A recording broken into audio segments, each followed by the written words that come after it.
thirsty. So here it is, guys. Pat said it all. This election is real simple.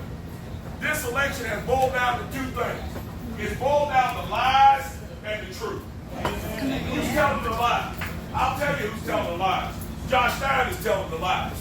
Why? Because he doesn't want the truth told. Let me explain that to you in detail. Josh Stein is talking about what I said on Facebook 10 years ago. Let me ask you a question about what I said on Facebook 10 years ago. Did that raise the price of your gas? No! Is that what caused our border to be wide open? No! Is that why grocery prices are through the roof and inflation is up? No! Is that the reason why our state used to be dead broke? No. But that's what he wants to focus on. Josh Stein wants to tell lies about the daycare center that I'm operating, which, by the way, folks, was one of the proudest moments of my life. We ran an absolutely wonderful daycare center, and the ads that you're seeing on television are lies. He's got images that are not my daycare center, and he's got people in the videos that never set foot inside my daycare center. How dishonest can you be? Not only for him, but for the people that agreed to be in the videos. How do you get that dishonest, folks?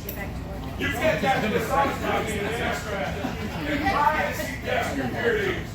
You see, he doesn't want to talk about his truth. He don't want to talk about the truth of his record. What's the truth of his record? He was in the legislature in 2008. Where was his state at in 2008? In 2008, this state was about $3 to $6 billion in debt to the federal government. We were furloughing state workers because we couldn't afford to pay them. Think about that. Teacher pay was in the midst of being frozen for 6 years.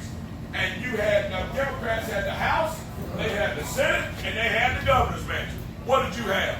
Nothing. A state that was broke. He doesn't want to talk about that. His failure as a legislator. He doesn't want to talk about that. He doesn't want to talk about the failure, his failure as Attorney General. Here's a big one on his failure as Attorney General. You know how much the state of North Carolina has had to pay out in lawyer fees, hiring lawyers to do Josh Stein's job? About $37 million. Because Josh Stein won't do his job over politics. But he wants to talk about what I said on Facebook 10 years ago. Yeah, that really matters, right, Josh? He is a bold-faced liar, and I have no problem saying it because he doesn't want to stand on his record. Because his record as a legislator is terrible. He's a Democrat. That's right. His record as Attorney General is atrocious. And he will be a horrendous governor. I don't like to waste time talking about the man, but I'm sorry. I've got to set the record straight, folks, and let people know. I don't have to talk about his personal life. I don't have to talk about his business dealings. I only have to talk about his dealings with the state of North Carolina. That's where we keep it. Because our campaign has been focused on the substantive issues. What are they? It's simple. Our economy and our education system. Why? We talk about those bad times in North Carolina. Well, Pat knows this story. I think there's a couple of members of the House here. They know that story. 2010, Republicans took over in this state. They took over a state that was dead broke. They've been working hard for 14 years on the substantive issues of marriage and youth. Where are we at right now? Not only are we not in debt to the federal government anymore, we have a $5 billion surplus, folks. We're the number one business My buddy Good Young can beat us out this year, but I told him, hey, Mark Robinson's coming for that number one again when he gets in office in November. Folks want to do business in this state, and they can do business in this state.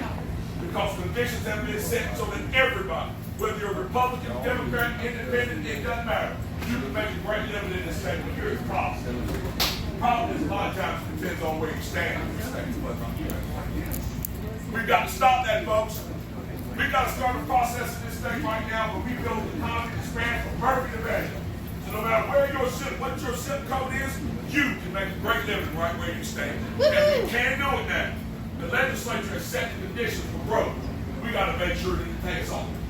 As government, focusing on the economy, we got to focus on the 5 pillars that hold that economy up. And what are they? They're public safety, public education, health care, infrastructure, and housing. important to the governor? Why is that important to you and who you vote for governor? Because the governor appoints the person over the Department of Public Safety. It sets the tone for public safety in the state. The governor is the person that appoints the people who are over public education in this state. That would be the state school board. They literally write the standards that your locals follow. The governor appoints the person, the DHHS, who sets the tone for health care.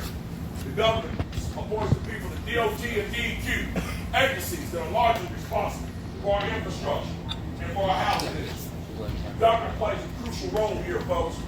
My role is going to be this. Number one, to make sure that those agencies are not weaponized against the citizens of this state. Amen. Those folks walking over your business, they're supposed to be there with a bag full of solutions, not a bag full of problems. They're supposed to be there to put up guardrails, not barriers. It shouldn't matter whether you're a Republican, a Democrat, an Independent, or whatever you are. State agencies should be there to help facilitate your success if you're trying to get it right. We've got to modernize those agencies. We've got to get them to work on your time, business time, not government time. Why? Because for every dollar they hold up out of the business owner's pocket, that's a dollar being held up out of a potential employee's pocket. And for every dollar that's being held up out of the businessman and the employee's pocket, it's a dollar being held up in state revenue that we can then turn around and invest into you and this state to help this state grow. Our state agencies will not slow us down. Our state agencies will help us grow in our front. So,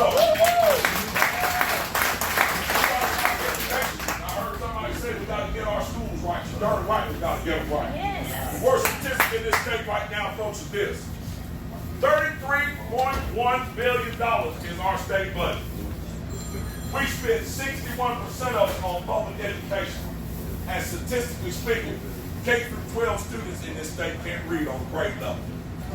That is a great big fat F.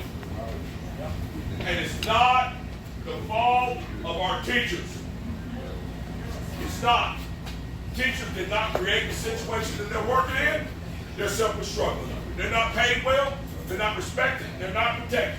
We got a lot of changes about how we treat our teachers.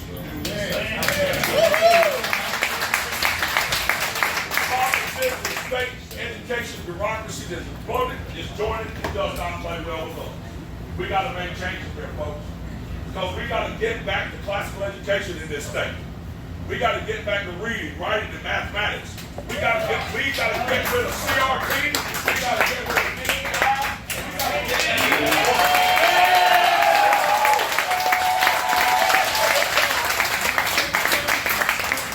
Here's the big thing. We have to give parents the right to choose their children's education. They don't belong to the government. They belong to their parents, and it's their parents' responsibility to guide them through their education. Not some all-powerful government. Guys, it's real simple. It's real simple. We're looking at the future. Where are we going to go in the future? We're going to go backwards and go back to be dead broke in this state under Josh Stein? No. We're moving forward into the future. We're going to see a prosperous future under Mark Robinson and Republicans. I would submit this to you. I oftentimes don't mention this, but I feel like I need to. We can make history of ourselves. I would be the first black governor of this state.